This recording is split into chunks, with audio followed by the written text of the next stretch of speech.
Stop for a second. Have you ever felt the volume of the world suddenly drop? You are in a crowded room, people are laughing, glasses are clinking, and then silence.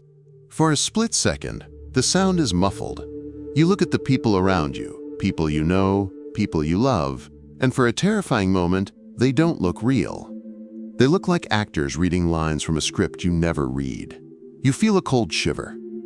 A sudden, jarring realization that this world is a stage set, and you are the only one who just wandered in from backstage. That feeling is not social anxiety. It is not depression. It is a glitch in the simulation. It is the moment your soul surfaced above the waters of amnesia to take a breath of real air. Now, look at the screen in front of you. Do you honestly believe you clicked this video by accident? Do you think a cold mathematical algorithm just happened to toss this thumbnail into your feed? Look deeper. There are billions of hours of distractions online. Why did this specific message find you? Right here, right now. It wasn't the algorithm, it was a summons. This is the monad, the absolute source, bypassing the matrix to knock on the door of your consciousness. Jesus dropped a code that the church never cracked. He said, "He who has ears to hear, let him hear." He wasn't being poetic, he was being literal. He was talking about frequency encryption. Truth is a broadcast, but the signal is encrypted. Only those with the specific receiver hardware, the specific soul blueprint, can decrypt it. Everyone else just hears static. Most people will scroll past this video. To them, it looks like nothing, just empty words. They feel no pull, no magnetic resonance. But you stopped. You felt a ping of recognition in your chest. That simple action is the proof you have been looking for. You are not here to consume content. You are here because the signal just locked onto your receiver. The monad is calling you. And if you are still watching, the activation has already begun. Imagine standing in a crowded room. Suddenly, a high-pitched frequency begins to play, like a dog whistle. It is loud, it is piercing. But here is the mystery. You are the only one clutching your ears. Everyone else continues to eat, drink, and laugh. They aren't ignoring the sound. They physically cannot hear it. The signal passes right through them. For years, you questioned your sanity. You asked, "Why am I the only one feeling this pressure? Why is everyone else so comfortable?" You weren't crazy. You were just hearing what they couldn't. The monad broadcasts on a frequency of pure coherence. It is high, rapid, and unified. But this physical world? It vibrates at a frequency that is dense, slow, and fragmented. Most souls here are matched perfectly to the density. They are hypnotized by the game, obsessed with status, terrified by the news, addicted to the drama. They are running a software called survival mode. When a higher spiritual truth tries to reach them, it is just invisible noise. But you are wired differently. Jesus wasn't being elitist when he spoke of the chosen. He was describing a specific type of soul that enters this gravity well, while retaining the frequency of the heights. In Gnostic texts, you are called a stranger to the world. And I know you have felt this. You feel it when you look at the news and see theater instead of tragedy. You feel it as a deep, bone-level exhaustion, not from doing too much, but from the effort of lowering your vibration just to communicate with the people around you. This is the second layer of the truth. Your feeling of not belonging is not a defect. It is a security feature. If you fit in perfectly here, it would mean you had fallen asleep. The friction you feel is the proof that your internal receiver is still tuned to the monad. You are like a deep-sea diver who remembers the sunlight, while everyone else argues about the darkness. This video is simply a resonance check. When you saw the title, your soul vibrated because the monad is saying, "I see you. You are still online. You have not been corrupted. You are not just a viewer. You are an outpost of higher consciousness." And now that we have established what you are, we need to talk about why you were sent here. Because the monad does not send its volunteers without a mission. There is a dangerous misconception in modern New Age spirituality. You will hear gurus say that Earth is a school, and you are here to learn lessons and fix your karma. Let me be very clear. That applies to the sleeping masses. It does not apply to you. You are not a student. You are an infiltrator. The Gnostic Gospels hint at a specific group of souls who originate from the pleroma, the fullness of light. These souls did not fall here because they were punished. They looked down at this density, at this cycle of entrapment, where human consciousness recycles endlessly, and they made a choice. They said, I will go in. You volunteered. But here is the catch, and this is the part that causes the most pain in your life. To enter the simulation effectively, you could not come as a being of pure light. You would have burned out the circuitry of a human body. You had to wear the costume. You had to accept the amnesia. You had to agree to forget who you were so completely that you would believe you were just a broken, struggling human being. Why? Because you cannot dismantle a prison from the outside. You have to be an inmate. The Gnostics understood this as savior logic. You don't send a soldier into a muddy trench wearing a white uniform. They have to get dirty. This explains the paradox of your life. You have likely faced immense struggles, trauma, isolation, addiction, or intense periods of darkness. You often look at the sky and ask, why me? If I am chosen, why is this so hard? The hardship was not a punishment. It was your cover story. By experiencing the density of human suffering, you earned the clearance to heal it. You had to feel the weight of the chains so you would know exactly how to break them, not just for yourself, but for the collective. Jesus was the prototype for this mission. He wasn't a sacrifice to an angry God. He was a messenger sent into hostile territory to plant a virus of truth into the matrix code. And you are the sleeper cells he left behind. You volunteered to descend, to get your hands dirty, knowing that at a specific time, at this specific time, an activation signal would wake you up. That time is now. The struggle phase of your mission is ending. The recall phase is beginning. You are wiping the mud off your eyes and remembering the mission parameters. So how do you distinguish between a mental fantasy and a genuine spiritual mandate? Jesus and the Gnostics left breadcrumbs. If you are truly called by the monad, you will possess these 3 non-negotiable signatures. Sign number 1, the glass wall.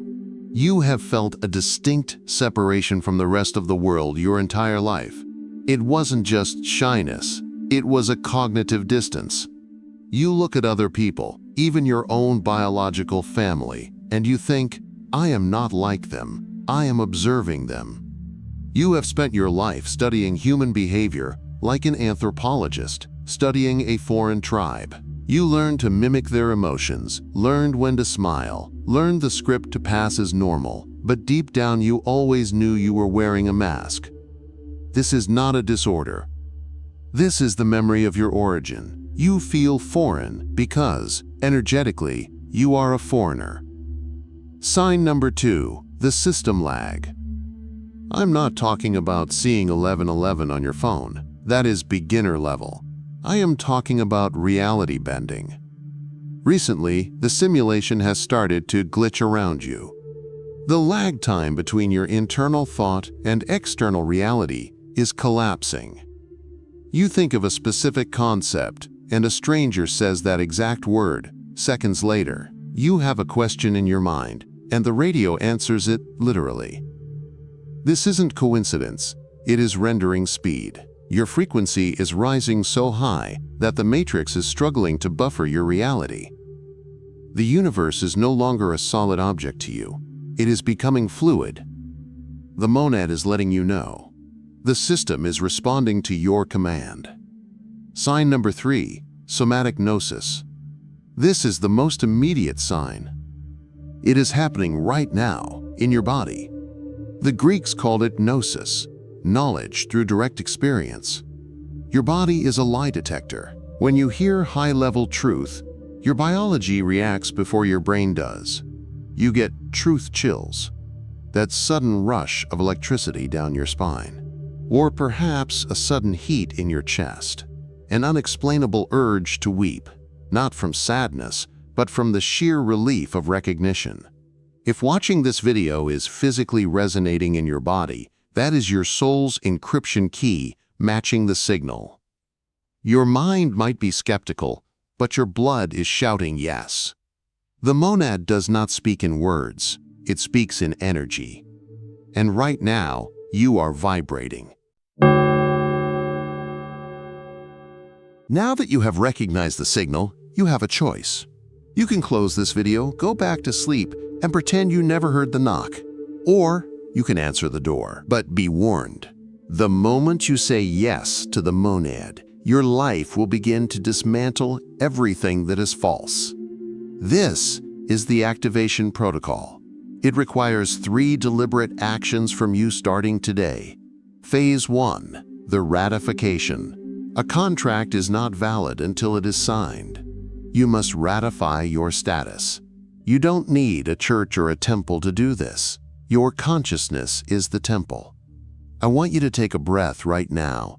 Close your eyes for just a second.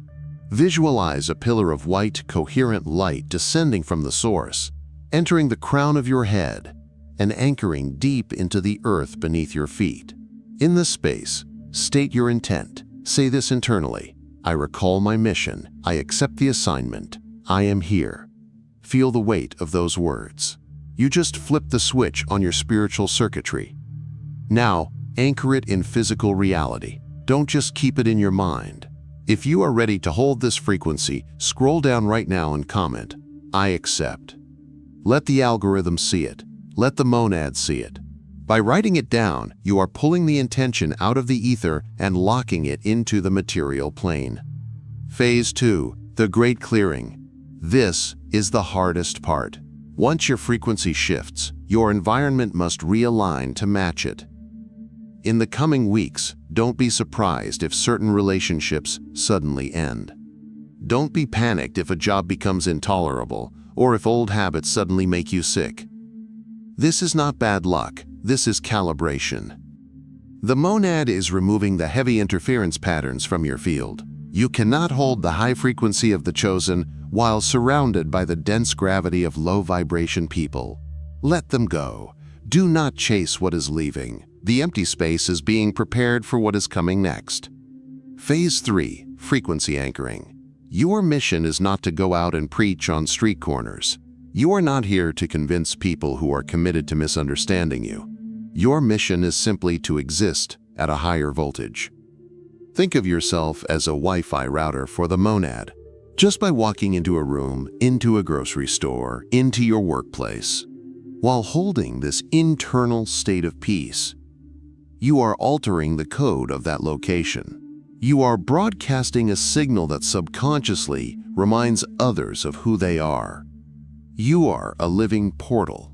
When you heal yourself, you are not just healing one person. You are cleaning the ventilation system for the entire collective consciousness. Before we move to the final revelation, I must give you a critical warning. This is where most people fail. Newton's third law states that for every action, there is an equal and opposite reaction. This applies to spiritual physics as well. The moment you ratify your contract and begin to raise your frequency, the matrix will notice. The simulation is designed to keep energy low, stable, and predictable. When you start glowing brighter, the system treats you like a virus, a foreign object that needs to be suppressed. We call this the matrix immune response. In the next few days, watch your reality closely. The system will try to drag you back down.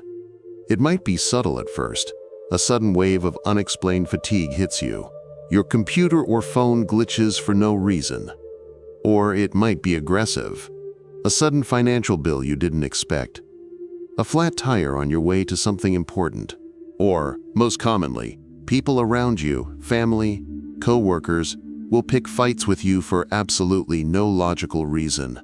They aren't doing it consciously. Their subconscious is reacting to the change in your vibration. They are being used as agent smiths to provoke you into a low-frequency reaction like anger, fear, or doubt. Do not take the bait. When chaos erupts around you right after you decide to wake up, do not think you are doing something wrong. Understand that you are doing something right. The friction proves you are moving against the current. If you were floating downstream with the dead fish, you wouldn't feel any resistance. Treat these incidents like a test in a video game. When the obstacles appear, smile internally. Say to yourself, I see you. You are trying to lower my frequency. It will not work. Stay calm. Stay neutral. The turbulence is temporary. It will pass once the system realizes it can no longer control you. You must push through this barrier to reach the tipping point. You might be wondering, why is the call so loud right now? Why are the signs increasing so aggressively? Because we have reached the 11th hour. Look around you. The world is not just changing, it is splitting. We are witnessing the bifurcation of timelines. Humanity is standing at a fork in the road. One path leads deeper into density, into a soulless materialism where consciousness is merged with the machine. The other path leads to organic ascension, to the reclaiming of our sovereignty. For a long time, these two realities overlapped. But now, they are pulling apart like two continents separating during an earthquake. This is why you feel the tension in the air. This is why the world feels so polarized. You are feeling the tectonic plates of reality snapping. And this brings us to the most critical and the most difficult truth you need to hear today. You cannot wake everyone up. I know your heart. I know you want to save your family, your friends, the people you love who are still trapped in the illusion. You try to show them the truth, and they look at you with blank eyes. You try to show them the door, and they fight to stay in the cell. Stop. You cannot drag people up a mountain they do not want to climb. If you lower your vibration to try to pull them up, you don't save them. You just fall back into the gravity well yourself. The monad needs you to be a lighthouse, not a lifeboat. A lighthouse stands firm on the rock. It shines the light. It does not run into the waves to grab the ships. The ships must choose to steer toward the light. If you run into the waves, you drown, and the light goes out for everyone. We are racing toward a critical mass. There is a specific threshold of awakened souls needed to stabilize the high-frequency timeline for the collective. We are very close to that number. Your job is not to convince the skeptics. Your job is to hold the line. By maintaining your frequency, you act as a counterweight to the chaos. You are the anchor keeping the door open just long enough for those who are ready to slip through. The window is narrowing. The timelines are drifting further apart. The train is leaving the station. The only question left is, are you standing firmly on the platform of truth, or do you still have one foot on the sinking ship? You have received the transmission. The fact that you are still here, listening to my voice, means the activation is complete. You may have walked into this video feeling isolated, feeling like a stranger in a strange land. But I want you to shift your perspective. Imagine a view of Earth from space at night. It is dark. But then, one by one, lights begin to toggle on. A gold spark in London, a white flame in New York, a beacon in Tokyo. That is what is happening right now. You are not alone. You are part of a vast, invisible constellation of awakened souls. We are the grid. We are the safety net that catches humanity as the old world falls away. If this message resonated with your core, do not leave this space without leaving a mark. This channel is not just a content hub. It is a gathering point for the scattered tribe. If you are ready to stand as a lighthouse in the storm, subscribe to join the inner circle. Click the like button, not for the algorithm, but as a digital signal flare to other chosen ones that you were here, that you are present. Now, before you go, we will seal this activation with a final rite. I want you to take one last deep breath. Inhale the silence of the monad, and exhale the noise of the world. Repeat this mantra after me, either out loud or in the silence of your heart. Let these words reprogram your reality. I am not of this world. but I am here for it. I am the anchor. I am the light. I remember. Carry this frequency with you. When you walk out your door today, do not walk as a person seeking validation. Walk as a sovereign being on a mission. The sleep is over. The real work begins. I see you. I recognize you. Welcome home.